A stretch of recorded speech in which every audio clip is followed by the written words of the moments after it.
Welcome to જય માનપૂર્ણા kitchen. હું ઇલાબી આહિર, આપ સૌને મારા જય દ્વારકાધીશ. તો આજે હું તમારી સાથે શેર કરીશ કે સાંદીમાં ઈનો નાખી અને એકદમ નવા જેવો સાંદી સમકાવો. તો દિવાળી જેવો તહેવાર આવે છે એટલે આપણે સોના ચાંદીની વસ્તુ પહેરતા હોઈએ છીએ. ચાંદીની વસ્તુ છે તે તેજુરીમાં પડી પડી જેના મેળે કાળી પડી જતી હોય છે. તો આજે આપણે ચાંદીને ઘરમાં રહેલી વસ્તુમાંથી સમકાવવાની છે. બહારનો બીજો કોઈ ખર્ચો નથી કરવાનો. તો જો આપણે બહાર ચાંદીને ધોરાવા જઈએ તો તે પૈસા ઘણા લે છે. અને બીજું કે ચાંદી ઓગાળી નાખે છે. ઓગાળ્યા એટલે આમાંથી ચાંદી થોડું ઓગળી જાય છે. તો આપણે જો ઘરે ચાંદીને સમકાવીએ ને તો એકદમ નવા જેવી થઈ જાય અને ઘરમાં રહેલી વસ્તુમાંથી જ આપણે તેને વોશ કરી શકીએ છીએ અને એકદમ સરસ મેલ કપાઈ જાય છે અને નવા જેવું બની જાય છે. જો ચાંદી હોય છે, જો આ રીતનું કેટલું કાળું પડી જતું હોય છે. આપણે પહેરીએ તો છતાં પણ કાળું પડી જતું હોય છે. પણ જો આવા વાર તહેવારો આવે કે લગ્ન પ્રસંગ આવે ત્યારે આપણે તેને સમકાવતા હોઈએ છીએ અથવા તો તેને સોનીની દુકાને પોલિશ કરાવતા હોઈએ છીએ. તો અહીંયા મેં લીધો છે એક ચાંદીનો ચૂડો. તમે આને શું કહો છો તે મને કમેન્ટ કરી જરૂર કહેજો. અને આ છે પાયલ. જો પાયલ પણ ઘણી કાળી પડી ગઈ છે. આ છે સાંકળા. ઘણા લોકો આને સાંકળા પણ કહેતા હોઈએ છીએ અને છડા પણ કહેતા હોઈએ છીએ. અમારી ગુજરાતી ભાષામાં આને અમે છડા કહીએ છીએ. તો જો વિડીયો વધારે લાંબો ન થઈ જાય એટલા માટે હું તમને થોડી વસ્તુ વોશ કરી અને બતાવીશ. તો ચાલો હવે આપણે જોઈ લઈશું કે ઘરે ચાંદી એકદમ નવા જેવું કેવી રીતે સમકાવવું તેની રીત. તો વિડીયો શરૂ કરતાં પહેલાં મારી તમને નિવેદન છે કે હજી સુધી તમે મારી ચેનલને સબસ્ક્રાઈબ ન કરી તો પ્લીઝ જય માનપૂર્ણા કિચનને સબસ્ક્રાઈબ કરી દેજો. વિડીયોને એક લાઈક જરૂર કરજો. તો તેના માટે આપણે જઈશું ગેસ તરફ. તો આપણે ગેસ ઓન કરી દઈશું અને ગેસ ઉપર આપણે કોઈ પણ આ રીતની તપેલી અથવા પેન મૂકી દેવાનું. તેમાં આપણે પાણી એડ કરી દઈશું. તો જો અહીંયા આપણે તપેલીમાં અડધું પાણી સમાઈને એટલું પાણી લીધું છે.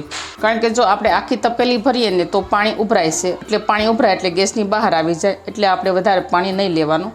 વાસણમાં અડધું પાણી રહે ને એટલું જ લેવાનું. તો હવે આપણે પહેલાં પાણીને ગરમ થવા દઈશું, પછી આગળની પ્રોસેસ કરીશું. તો જો અહીંયા સરસ પાણી ગરમ થઈ ગયું છે.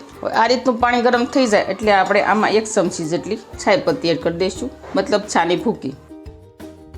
તમે જે ચા પીતા હોય તે ચા લઈ શકો છો. અત્યારે મેં જીવરાજની ચા લીધી છે. તો આ રીતે ચાંદીને એકદમ નવા જેવી બનાવવા માટે કોઈ બીજો ખર્ચો નથી કરવાનો. તો અહીંયા મેં ઈનો લીધો છે અને ઈનો છે તે લેમન ફ્લેવરનો છે. તો ઈનો આપણે અડધો જ એડ કરવાનો છે.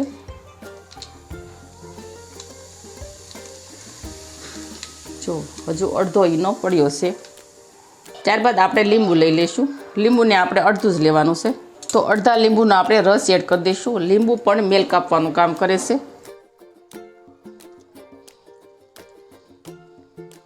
ત્યારબાદ લઈ લઈશું કુકિંગ સોડા. જે આપણે ભજીયા, ખમણ ગમે તે ફરસાણની વસ્તુમાં એડ કરીએ છીએ તે આપણે લેવાનો છે. તો સોડા ખાર પણ આપણે જાજો નથી લેવાનો, ફક્ત 5 ચમચી જ લેવાનો છે. જો ત્યારબાદ લઈ લઈશું પાવડર. અત્યારે અમે એરિયલ પાવડર કપડાં ધોવા માટે વાપરીએ છીએ એટલે મેં એરિયલ પાવડર લીધો છે. તમે જે ડિટર્જન્ટ પાવડર વાપરતા હોય તે તમે લઈ શકો છો. તો એરિયલ પાવડર પણ આપણે 1 ચમચી એડ કરી દઈશું. હવે જે આપણે ચાંદીની જે વસ્તુ સમકાવવાની છે ને તે આપણે આ તપેલીમાં એડ કરી દેવાની આ રીતે. તો જો આ રીતે આપણે ચાંદી એડ કર્યા બાદ આને 10 મિનિટ સુધી આમ જ રહેવા દેવાની તપેલીમાં, જેથી મેલ છે તે કપાઈ જાય અને એકદમ નવા જેવી ચાંદી બની જાય. અને હવે ગેસની ફ્લેમ આપણે બંધ કરી દઈશું. હવે આપણે ઢાંકણ ઢાંકી દઈશું જેથી વરાળ બહાર ન જાય. 10 મિનિટ સુધી આને આમ જ રહેવા દઈશું. તો 10 મિનિટ થઈ ગઈ છે. હવે આપણે જોઈ લઈશું ઢાંકણ ખોલીને. તો હવે જે આપણે પાણીની અંદર છડા અને જુડો એડ કર્યો હતો તે આપણે કાઢી લઈશું. જો કેટલો સરસ વ્હાઈટ બની ગયો છે ઘસ્યા વગર પણ. તો આને આપણે આ રીતે છીપિયા વડે બહાર કાઢી લઈશું. તો જુઓ સડા પણ કેટલા સરસ વ્હાઈટ બની ગયા છે. જુઓ નવા જેવા બની ગયા છે ને. તો જુઓ આને આપણે બહાર કાઢ્યા બાદ આને કોઈ પણ આ રીતનો એક્સ્ટ્રા બ્રશ લઈ લેવાનું, જે તમે યુઝ ન કરતા હોય તે લેવાનું. તો હવે જે આપણે પાણીમાં ઉકાળ્યું હતું આ ચાંદી તે જ પાણી આપણે લેવાનું છે. તેમાંથી મેં 1 વાટકો ભરી લીધું હતું. તેને આપણે હવે આ રીતે થોડું પાણી આમાં રેડી દઈશું અને ઘસી લઈશું આ રીતે. મેલ જુઓ છોડવા મળ્યો છે ને. જુઓ ઘૂઘરી પણ નવા જેવી લાગવા મળી છે ને. જુઓ તમે જોઈ શકો છો. તો જો તમે આ રીતે ચાંદીને ઘરે વોશ કરશો ને તો તમારો બહારનો ખર્ચો પણ ટળી જશે અને આપણી સાથે છેતરપિંડી પણ નહીં થાય અને એકદમ સરસ રીતે નવા જેવું જ ઘરે ચાંદી બની જશે. અને આમાં આપણે બીજો કોઈ ખર્ચો નથી. તો જુઓ કેટલો ફરક લાગે છે. આ બંનેમાં. જો તમારી પાસે કોઈ પણ આ રીતનું જૂનું સાંદી પડ્યું હોય કે તમારે જે કાળું પડી ગયું હોય તો તમે આ રીતે પ્રોસેસ જરૂર કરજો. બહુ સરસ ઉપયોગી છે અને તમને ફાયદો પણ મળશે. હવે આપણે આ રીતે સેમ પ્રોસેસથી સડામાં પણ ઘસી નાખીશું.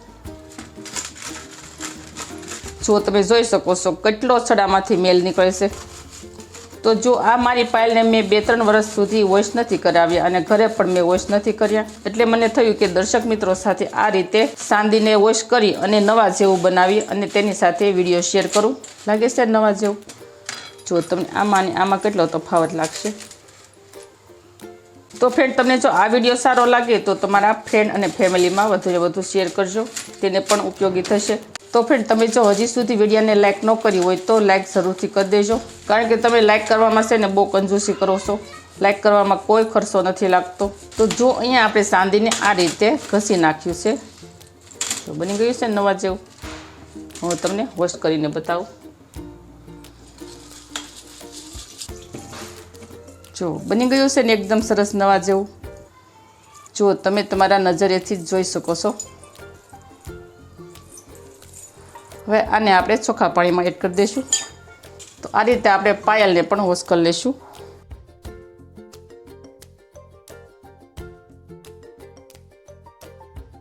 જો આપણે ચોખ્ખા પાણીમાં પણ વોશ કરી લઈશું. તો તમારા ઘરે પણ આ રીતે સાંદી કાળું પડી ગયું હોય તો તમે આ રીતે ચોક્કસથી વોશ કરજો. બહુ સરસ આનું રિઝલ્ટ આવે છે અને એકદમ નવા જેવું બની જાય છે. તો ફ્રેન્ડ, તમને આ સાંદી સમકાવવાની રીત કેવી લાગી તે મને કમેન્ટ કરી અને જરૂર કહેજો. જુઓ, તમને વોશ કર્યા પહેલાં અને વોશ કર્યા બાદ કેટલો ફરક લાગે છે. એકદમ લાગે નવા જેવી ને. તો હવે આને આપણે કોઈ પણ આ રીતના ચોખ્ખા કપડેથી સરસ રીતે સાફ કરી નાખશું, જેથી પાણી લાગ્યું હોય તે સરસ રીતે સાફ થઈ જાય. તો જો અહીંયા આપણે આ સાંદીને સરસ રીતે ચોખ્ખી પણ કરી નાખી છે. બિલકુલ પાણીનો ભાગ પણ નથી રહ્યો.